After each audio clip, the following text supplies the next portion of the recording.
तो बहुत बहुत कॉन्ग्रेचुलेशन सर, आईटी अवार्ड को इतना ज़्यादा लोगों ने पसंद किया, इतना ज़्यादा प्यार दिया है, क्या कुछ कहना चाहेंगे? मैं शुक्रगुज़ार हूँ सब लोगों का कि जिन्होंने इतना प्यार दिया कि हमें हिस्टोरिकल टीआरपी मिली इस बार। और कोशिश यही रहेगी कि आने वाले वर्षों में हम उनके विश्वास को और सॉरी और उनके प्यार को और बेहतर कर सकें। ऑडियंस से इतने प्यार की उम्मीद थी आपको पहले? अब मैं अगर सच कहूँ तो इतनी ज़्यादा उम्मीद तो नहीं थी मुझे लगता था कि हम साल दर साल जो हैं अच्छी टीआरपी दे रहे हैं। और एक्चुअली पिछले 5 वर्षों से हमारी टीआरपी सभी चैनल्स के अवार्ड से बहुत ज़्यादा रही है। लेकिन इस बार जो हुआ वो वाकई बहुत ऐतिहासिक टीआरपी है। और उसके कुछ कारण जो मुझे समझ में आते हैं वो एक दो ये हैं कि एक तो हमें जो ये 1 करोड़ से ज़्यादा लोग वोट करते हैं हर साल, वो लोगों को ये विश्वास हो गया है कि उनकी जो मन की इच्छा होती है वो उनको सही दिखाई देती है वहाँ पे। वो जिनको पसंद करते हैं उन्हें अवार्ड मिलता है, जिनको नहीं पसंद करते उनको नहीं मिलता है। तो उनको एक लगाव है कि ये विश्वास उनको ये है कि इस अवार्ड को हम चुनते हैं, हम बनाते हैं, हम जिसे पसंद करते हैं वो ये बन जाता है। एक वो बहुत इम्पोर्टेंट है कि इतने सारे लोग जो हैं जुड़े रहते हैं, वो पूरे साल हमसे जुड़े रहते हैं हमारे पेजेस के माध्यम से और हमारी वेबसाइट के माध्यम से। दूसरी चीज़ ये है कि हमें चूँकि नारी प्रधान ये है, टेलीविज़न इज़ नारी जो हैं वो बहुत देखती हैं इसको। तो हमने एक पैन इंडिया अप्रोच रखी है जिसमें हम नारी शक्ति या नारी प्रधान चीज़ों को ज़्यादा महत्व देते हैं। और पैन इंडिया टैलेंट को भी हम, चाहे वो गुजराती हो, हरियाणवी हो, पंजाबी हो और महाराष्ट्रियन हो, ये सभी तरह के रंग जो हैं हम उनके एक्ट्स में डालते हैं। तो ये वो एक अर्बन अवार्ड नहीं रहता सिर्फ, जहाँ सिर्फ ग्लैमर और सिर्फ चमक और दमक वही रहती है। कहीं ज़मीन से जुड़ी हुई कुछ चीज़ें जो हैं वो शायद लोगों को बहुत अट्रैक्ट करती हैं। ओके, जैसे कि आपने टीआरपी की बात की तो बहुत सारे फेमस अवार्ड्स हैं इंडिया में जो होते हैं, उन सबको आपने इस बार पीछे छोड़ दिया है, तो ये मूवमेंट कैसा रहा आप लोगों के लिए? नहीं, ये इस बार नहीं, पीछे तो हमने उनको कई सालों से छोड़ा हुआ है।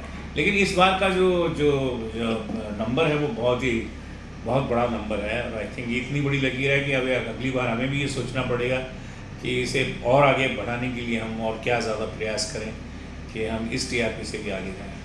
लेकिन मुझे ये पूर्ण विश्वास है कि अगर हम इसी तरह से 2 चीज़ों का ख्याल रखें कि एक तो हमारी पैन इंडिया की ऑडियंस हमसे खुश रहे, दूसरी ये कि लोगों का विश्वास हम में बना रहे प्लेटफॉर्म में खोट नज़र जिस दिन लोगों को आ गया या इंडस्ट्री को खोट नज़र आ गया, उस दिन से आपकी व्यूअरशिप जो है गिरनी शुरू हो जाती है। तो जैसे कि आपने बात की व्यूअरशिप की, तो ऑडियंस को और ज़्यादा उम्मीदें बढ़ गई हैं अगले साल के अवार्ड्स के लिए। तो क्या कुछ आप जैसे डिफ़िकल्टी या रिस्पॉन्सिबिलिटी कितना ज़्यादा और बढ़ गई है आप लोगों पे? नहीं, रिस्पॉन्सिबिलिटी तो हर साल है क्योंकि ये तो साल दर साल हमको करना ही है। और ये हमारे लिए सिर्फ इवेंट नहीं है, ये हमारे लिए एक श्रद्धा का विषय है। पूरी इंडस्ट्री इतने सालों से इसे कहा जाता है कि कुंभ का मेला है टेलीविज़न का, जहाँ हर चैनल के लोग, चाहे वो न्यूज़ चैनल हों, चाहे एंटरटेनमेंट चैनल हों, अक्रॉस वो आते हैं हर साल and they feel proud to be together. तो ये अपने आप में एक बहुत ही अनोखी चीज़ है कि जो लोग कलर के एक्टर पसंद करते हैं या स्टार के करते हैं या सोनी के करते हैं या जी के करते हैं, एक साथ वो सब लोगों को इकट्ठा देखते हैं और मिलजुल के एक डिफरेंट चीज़ें करते हुए देखते हैं।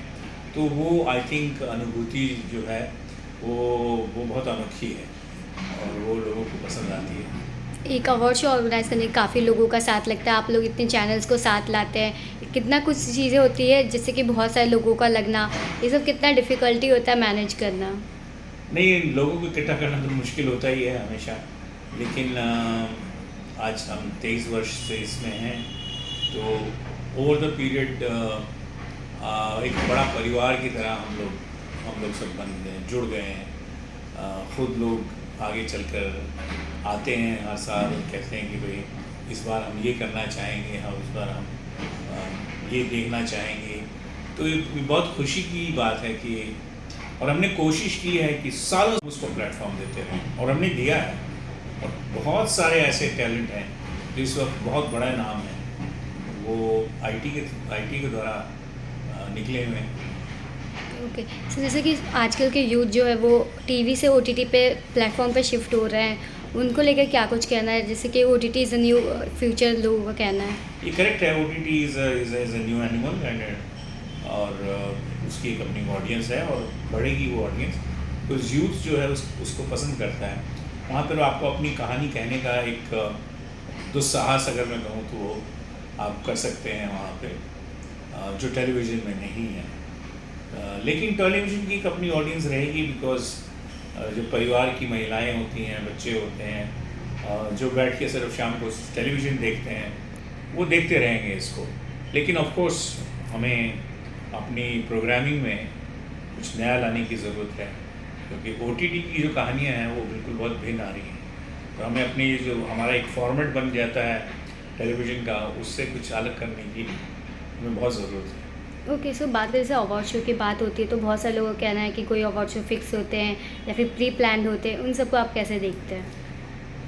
सुना है हमने और कई लोगों ने हमें बताया भी है, और हमने भी ये प्रेशर को महसूस किया है। तो इसमें कोई झूठी बात नहीं है, लेकिन ये चॉइस आपकी होती है कि आप किस रास्ते जाना चाहते हैं। कि आप उस रास्ते जाना चाहते हैं जहां आप पैसा लेके लोगों को इनाम दे दें, या उन लोगों को दे दें जो